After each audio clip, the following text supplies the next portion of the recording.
గోవిందపల్లె పొలగాని అంజన్న చనిపోవడం చాలా బాధాకరం.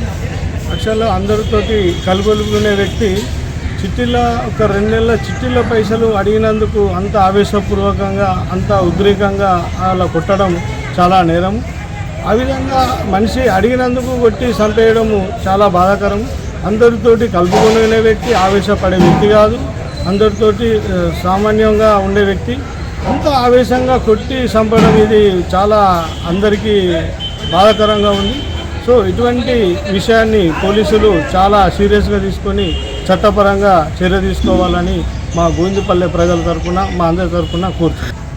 ఇంకో విషయం ఏంటంటే వాస్తవంగా ఆయనకు ఆపద టైంలో చిట్టి ఎత్తుకొని చిట్టి పైసలు 1 నెల అడిగినా ఇవ్వకపోడు, 2 నెలలు అడిగినా ఇవ్వకపోడు, చిట్టీల పైసలు అడిగినందుకు ఇంత ఘోరంగా కొట్టడము, ఇంత ఘోరంగా మనిషిని హింసించడము చాలా ఘోరమైన విషయం. ఇది పోలీసులు బాగా సీరియస్గా తీసుకొని చర్య తీసుకోవాలని కోరుతున్నాం.